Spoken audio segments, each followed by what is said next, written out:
Hello everybody and welcome back. It is good to talk to all of you again today. Now, after the last video where I was at the D-Day reenactment, I did mention that I went to the US Air Force Museum in Dayton, Ohio.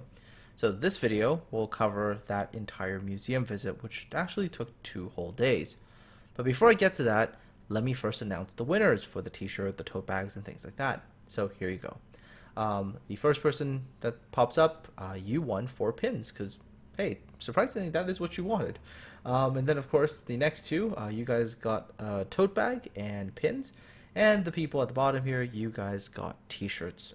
So, if you can, send me a message through YouTube. I know that's not the easiest thing to do, but send me a message with your shipping address, and I will get these things shipped out to you ASAP. In the event you can't, leave me a comment in the comment section, and I will work something out with you. Anyhow, before I get to the actual museum visit, I know I'm going to get questions about this, so I'm just going to give a little short blurb about it, which is what's going to happen now, like what's going to happen to your channel, that you're no longer affiliated with Wargaming, etc., etc. I'm going to leave that for the next video, where I can talk about it in a lot more detail, because obviously in this one I do really want to focus on this amazing museum that I went to. But there is one thing I do have to say, which is thank you all so much, so much for your support, because when it first happened, when the first time, I was handed that, hey, you're terminated and you're gone, I was down in the dumps there. And, seeing your messages of support and encouragement really picked me up. So thank you all so much for that. It's beyond my words to fully describe how much I appreciate that. So today, let's cover the United States Air Force Museum. Dayton, Ohio, huge museum, like the biggest aviation museum I have ever been to, like way bigger than the Air and Space Museum in Smithsonian. 4 hangars in total, and the first one you enter is the World War I hangar. And I'm not really all that interested in World War I aviation, just the plane's just not really my thing, but this thing caught my eye. And at first I looked at it, I'm like, what in the world is this? It's not manned, it's tiny. What the heck is this? And apparently this is called the Kettering Aerial Torpedo. And it's supposed to be like a very early version of a cruise missile.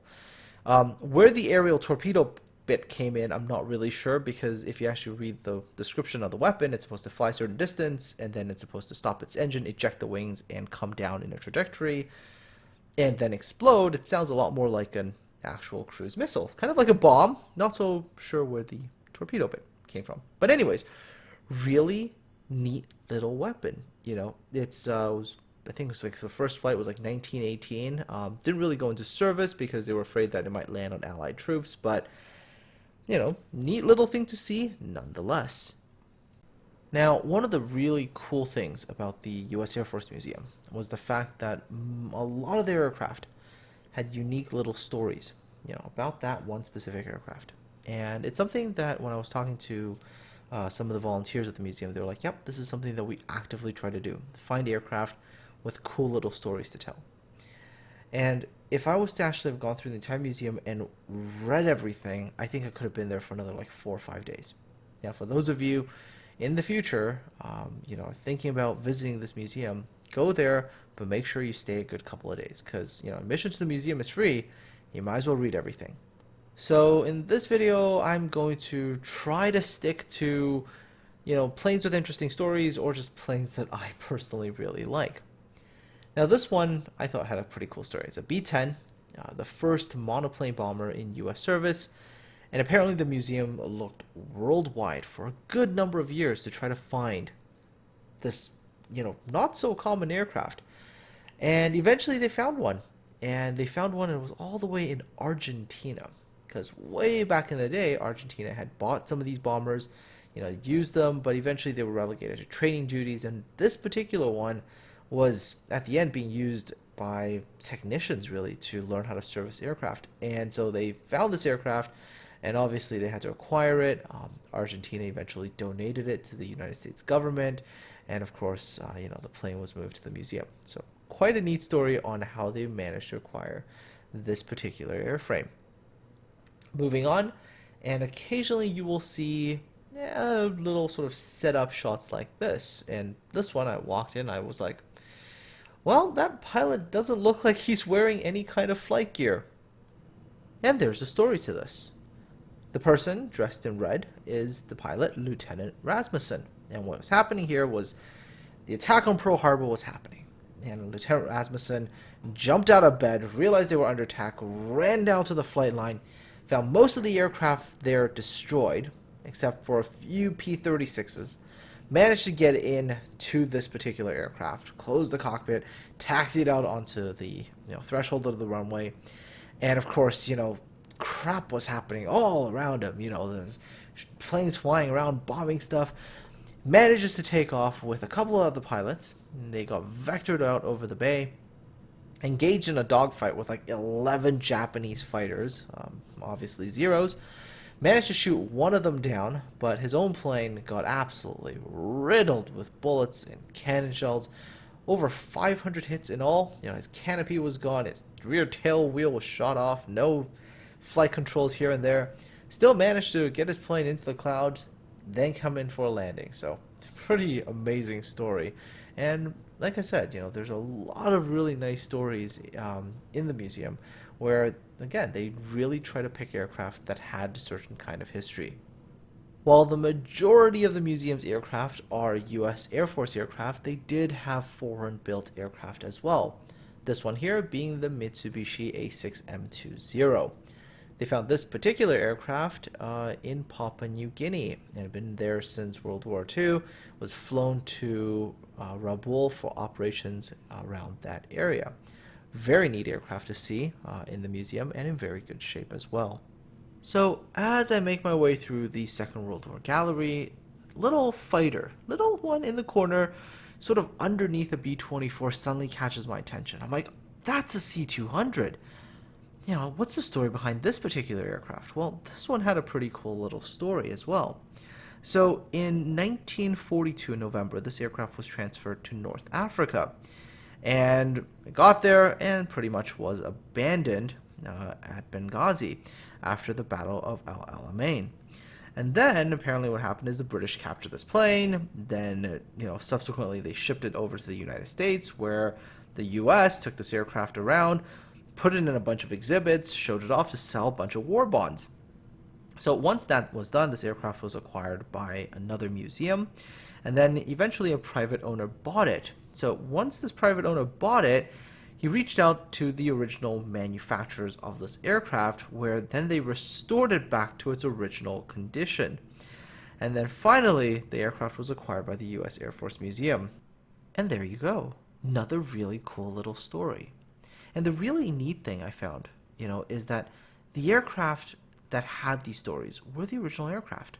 It wasn't like some other aircraft got repainted in this color and then the story got told. No, this was the original. This was the plane that had that crazy little story.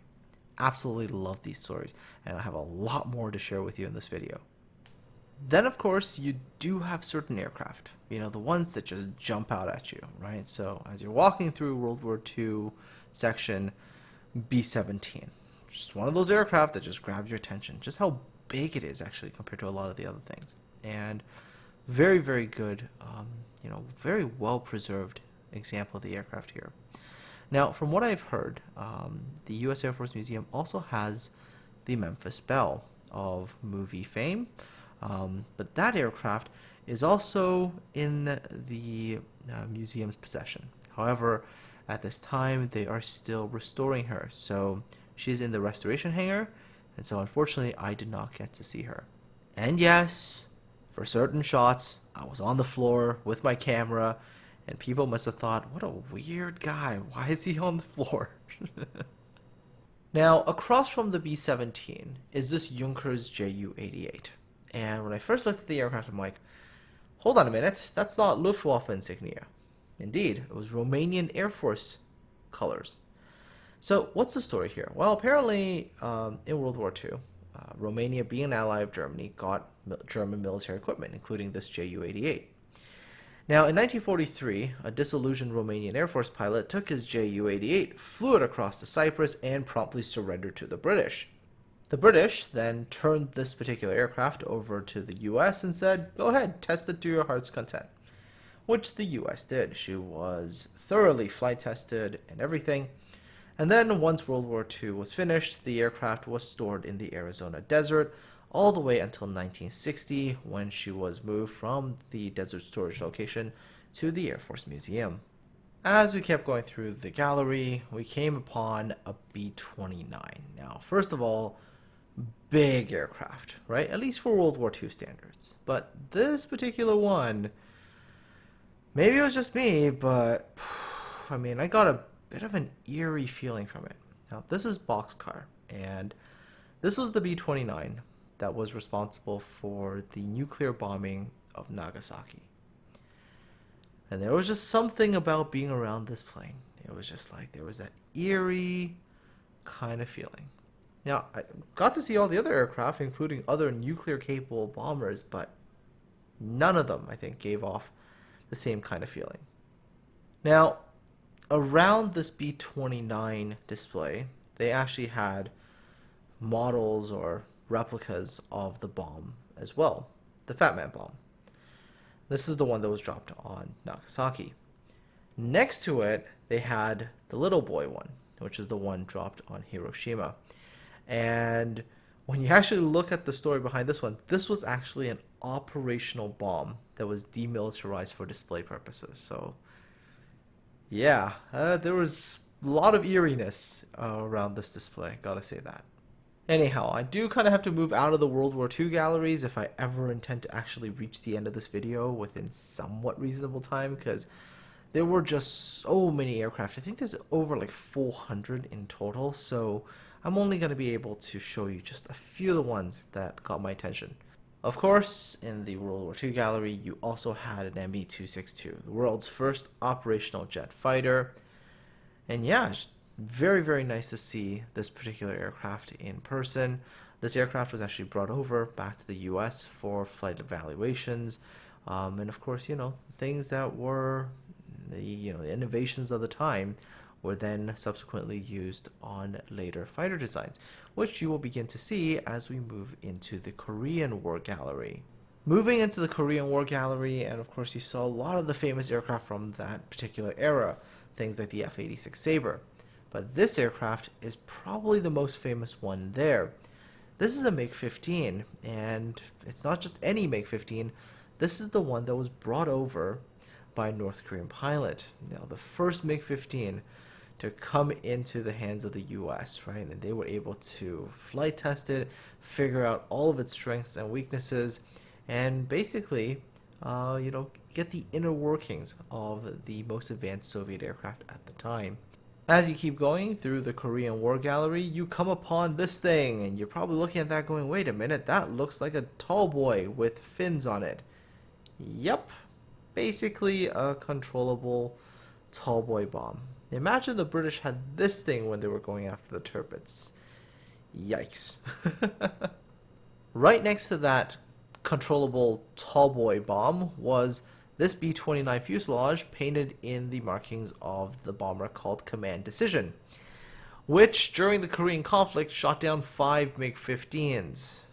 That would make it a ace, but it's a bomber, so not officially an ace, so a bomber ace, I don't know. But yeah, 5 MiG-15s by a bomber is just absolutely an incredible thing, and you could actually walk through the fuselage and see some of the cool, neat things in there, including like the bomb bays and stuff like that. So pretty cool little setup there, and definitely a cool little story. I mean, for a bomber to shoot down 5 fighters is just whoa.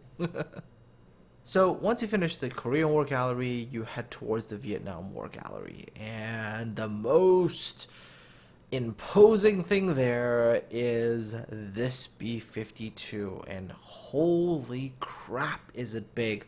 I mean, everything around it, actually, there is one bigger plane there, but I'll get to that later. But in this hangar, this was like the biggest freaking plane by a mile. Everything else just looked absolutely puny compared to it. As you continue through the Vietnam War gallery, you come across this F-4 Phantom, which is painted in the colors of Colonel Robin Olds. And What a guy. If I remember the story from the tour guide correctly, I mean, this was one heck of a character. So he was a double ace during World War II, and the Korean conflict rolled around not too long after that. Unfortunately, he missed it. He really wanted to go, but his wife was like, no, you're not going. So, fast forward a bunch more years, Vietnam War rolls around, and marriage is kind of falling apart, so off he goes to Vietnam. But remember, at the time, he was a colonel, right? So he was actually on the promotion list to become a general. Now, had he done that, he wouldn't have been able to fly. So what he did in order to make sure that he was able to actually fly combat operations was he went ahead and he screwed up in front of a general. And so, of course, the minute that happened, well, his name got removed from the general's list and he was able to fly combat operations. Now, his most famous operation was Operation Bolo. And this is where they entrapped a bunch of North Vietnamese MiGs by flying F-4s in much the same patterns, call signs, everything as F-105. So these North Vietnamese MiGs came up expecting that they were going to run into bombers. Instead, they ran into air-to-air configured Phantoms. So they took a whole bunch of losses, and basically they were able to almost eliminate North Vietnamese MiG operations for about 10 weeks. Anyways, moving on. So a little bit later on in the Vietnam War, he actually scores his 4th kill. Then he finds out that had he scored his 5th and became an ace again, they would have brought him back to the US to become a publicity asset. So because of that, he actually avoids bagging his 5th kill, so he could continue to fly combat operations in Vietnam. Just an absolute character, and just a really, really fascinating story there as well. Now, I did mention about somebody giving me a tour, and that particular gentleman was a former pilot for the U.S. Air Force, and he used to fly B-52s, and this particular aircraft, the F-111. And I gotta tell you, when a pilot gets to his aircraft, oh boy, there's that big difference in the way he talks about it. When he's talking about all the other planes that he never really flew, it was just like, yep, here's this plane, here's some facts about it. But he gets to his plane, right, the F-111, and his eyes just light up. And, he immediately starts talking about, his flying experience with her and the time he had with this aircraft. It's just absolutely some really fantastic stories. One little neat thing that I've always wondered is that the F-111, for example, had a very, very unique system for getting the crew to safety. So when you eject from a normal aircraft, the canopy flies off and, well, whichever, and your seat goes out. Well, in the F-111, when the ejection sequence is started, the entire cockpit area basically gets ejected in a capsule form. And it's actually very good in terms of safety for the crew.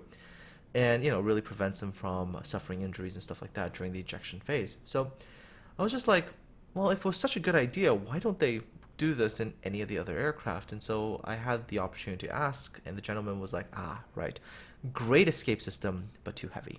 The F-111 system is just too heavy for a lot of other aircraft, and since weight is a very big consideration when designing aircraft, this is the reason why you don't see it on a lot of fighters and things like that. So kind of an interesting little tidbit for me personally, because that's always a question I've wondered about, because hey, if you're trying to keep the crew safe and you do this, isn't it fantastic? Why not do it for everything?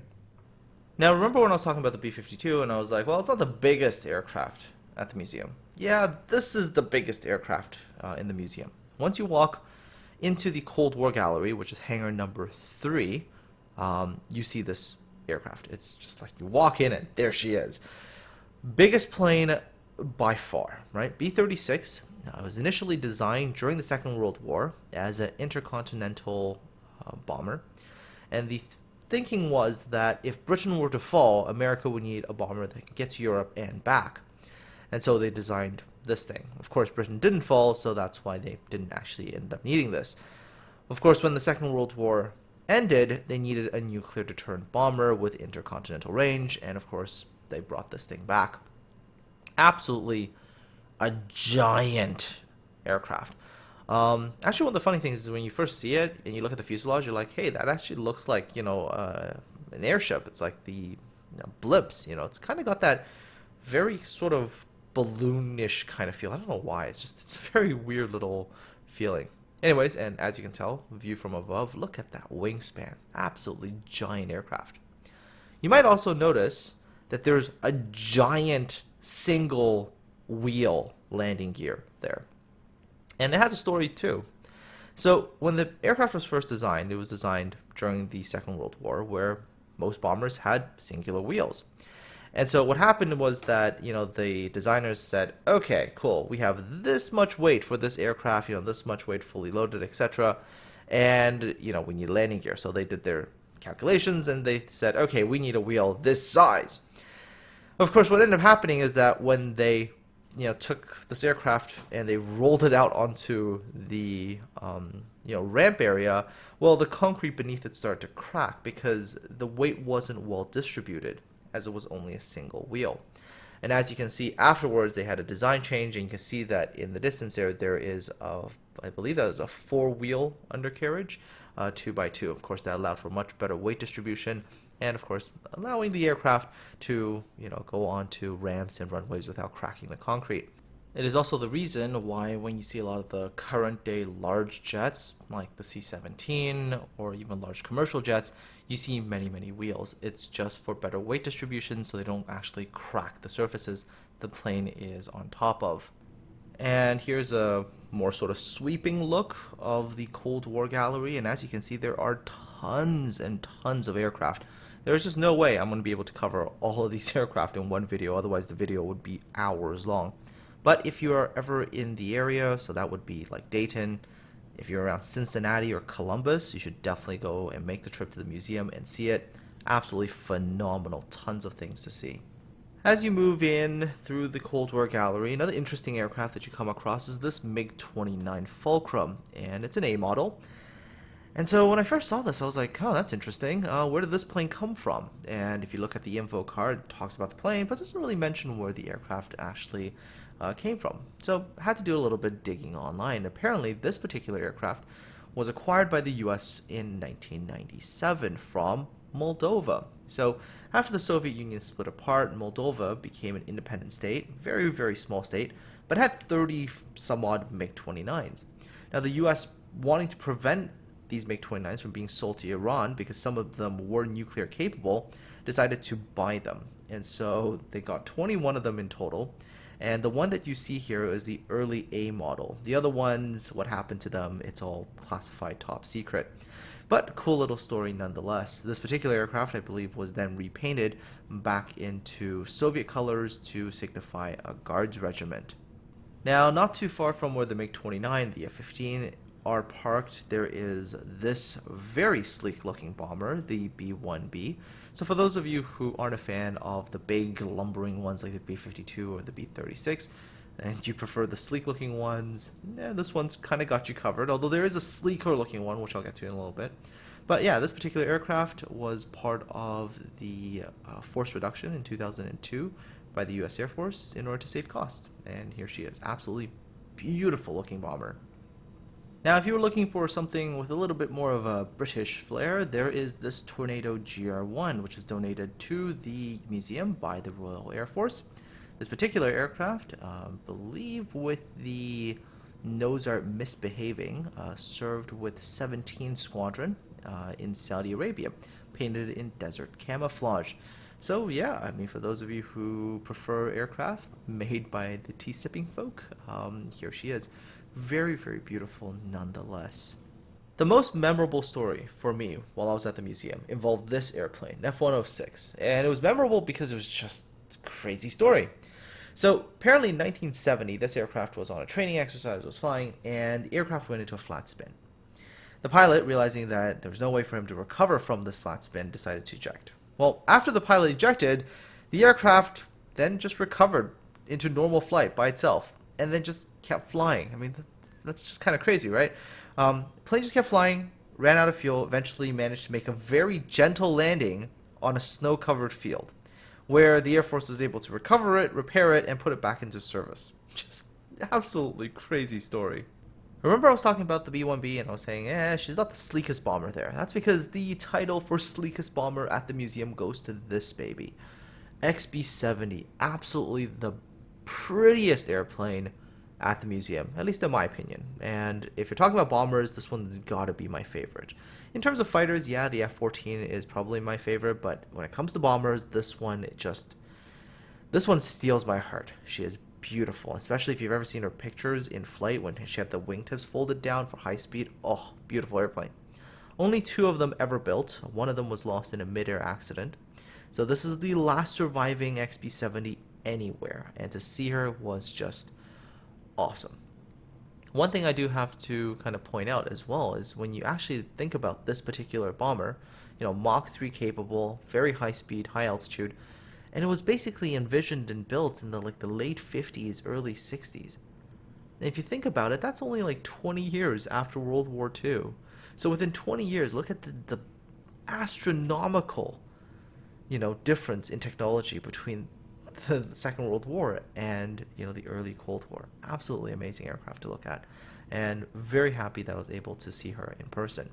Now, on the second day when I was there, when I went back to take photos of the aircraft from a slightly elevated position, I actually ran into a gentleman who, really cool story, whose uncle was actually a test pilot for the XB-70. Now, unfortunately, the uncle passed away when he was still very young, so he came to the museum as a way to almost, piece together that story. According to him, on the XB-70 that was parked in the museum, if I went to look for the names, his uncle's name is actually printed there. So, cool little encounter, shall we say, at the museum. Going through the R&D section some more, and you come across this particular aircraft. Can you tell what it is? YF-23. It was the competitor in the Advanced Tactical Fighter competition against the F-22. Well, the YF-22 at the time, but the F-22 today. But for me, don't know why, but I always found the YF-23 to be a sleeker, prettier airplane. I don't know, you don't have to agree with me, but I just thought this airplane looked better to me, and got to see her in person, so that was really cool. As you move past the R&D gallery, you enter the presidential gallery, and here the most prominent aircraft that you will see is this one, SAM 26000. This was Air Force One for presidents between Kennedy and Clinton, and of course, this is also the aircraft that transported Kennedy's body back to Washington, D.C. after he was assassinated, and also the same aircraft that you see Lyndon Johnson taking the oath of presidency. Absolutely beautiful airplane, and very well kept. I mean, it almost feels like you could just fuel her up, take her out, and she'd just take off again. Although, because it is a 707 airframe, if you actually go on the inside, which you are able to walk through it, it's actually a lot smaller. I don't know, for some odd reason I thought it might have been a bit bigger, but yeah, went in and wow, couldn't even get my camera really turned around, so unfortunately didn't really get much footage from the inside. Moving from the inside of the museum to the outside had a few aircraft as well. There was like an F-15, there were a couple of older, like sort of World War II aircraft, I think, but the one that I thought at least had the coolest story was this one. This is the C-17 Globemaster III. It was actually the test aircraft that they used to do a lot of the flight testing and stuff with. But this is also the aircraft that has quite a bit of exposure in Hollywood. So for those of you who've watched Iron Man 1, Iron Man 2, two of the Transformers movies, and I think Superman, this is the C-17 that appeared in those movies. So she's actually got quite a few movie appearances, and actually they painted little logos for the movies that she appeared in. So pretty neat aircraft with quite a little bit of an interesting story there. And that's it for me. I mean, this is the aircraft that I thought were cool, but I mean, they have hundreds more with interesting stories to tell. One last photo to leave you all with is on that day that I was at the museum, at least the second day I was at the museum, the eclipse happened. I was able to get out there and borrow someone's glasses and was able to take a picture of the eclipse. So that was also really cool. So a little small bonus there for all of you, for those of you who might have missed it. Anyhow, folks, I wish you all a good one. Take care of yourselves, and of course, I will talk to you all really soon in the next video, although do keep in mind that next video might be a little bit slow as I am in the middle of moving. So until then, take care, and I'll talk to all of you again next time.